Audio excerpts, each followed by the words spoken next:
একটা চিঠি দিয়েছে উত্তরপ্রদেশের বিশেষ সচিব শ্রী রাজ্যপাল। কাকে দিয়েছেন? পশ্চিমবঙ্গের সংস্কৃতি বিভাগকে। তাতে লিখেছেন যে তারা 20শে জুন বাংলা দিবস পালন করবেন উত্তরপ্রদেশ রাজভবনে, সব রাজভবনে পালন করবেন সারা ভারতবর্ষে। এই ডেটটা তারা ঠিক করলেন কি করে? আপনারা তো জানেন যে কাজটা কেউ করে যায়নি, আমরা করেছিলাম। অ্যাসেম্বলিতে পাশ হয়েছে একটা আইন যেখানে 1 বৈশাখ মানে বছরের শুরুর দিনটা আমরা বাংলার প্রতিষ্ঠা দিবস হিসেবে অ্যানাউন্স করেছি এবং বাংলার সঙ্গও আমরা অ্যানাউন্স করেছি। আগে বাংলার এমব্লেমও ছিল না, সেটাও আমরা করেছি। তাহলে বাংলার প্রতিষ্ঠা দিবস বাংলা ঠিক করবে না, আপনারা ঠিক করবেন? বিজেপির ইচ্ছা মতো চাপিয়ে দেওয়া জিনিস তারা ঠিক করবে।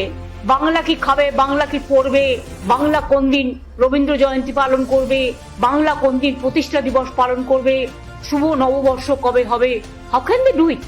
ইভেন বাংলার নামটা নিয়েও পর্যন্ত অ্যালফাবেটিক্যালি আমাদের সবচেয়ে লাস্টে পড়ে থাকতে হয় বলে সবার স্বার্থে যদি মুম্বাই চেঞ্জ হতে পারে নাম, যদি উড়িষ্যার নাম চেঞ্জ হতে পারে, তাহলে যা যা বলেছে আমরা সব করে দিচ্ছি। 3বার করে বিল অ্যামেন্ডমেন্ট করে পাঠিয়েছি।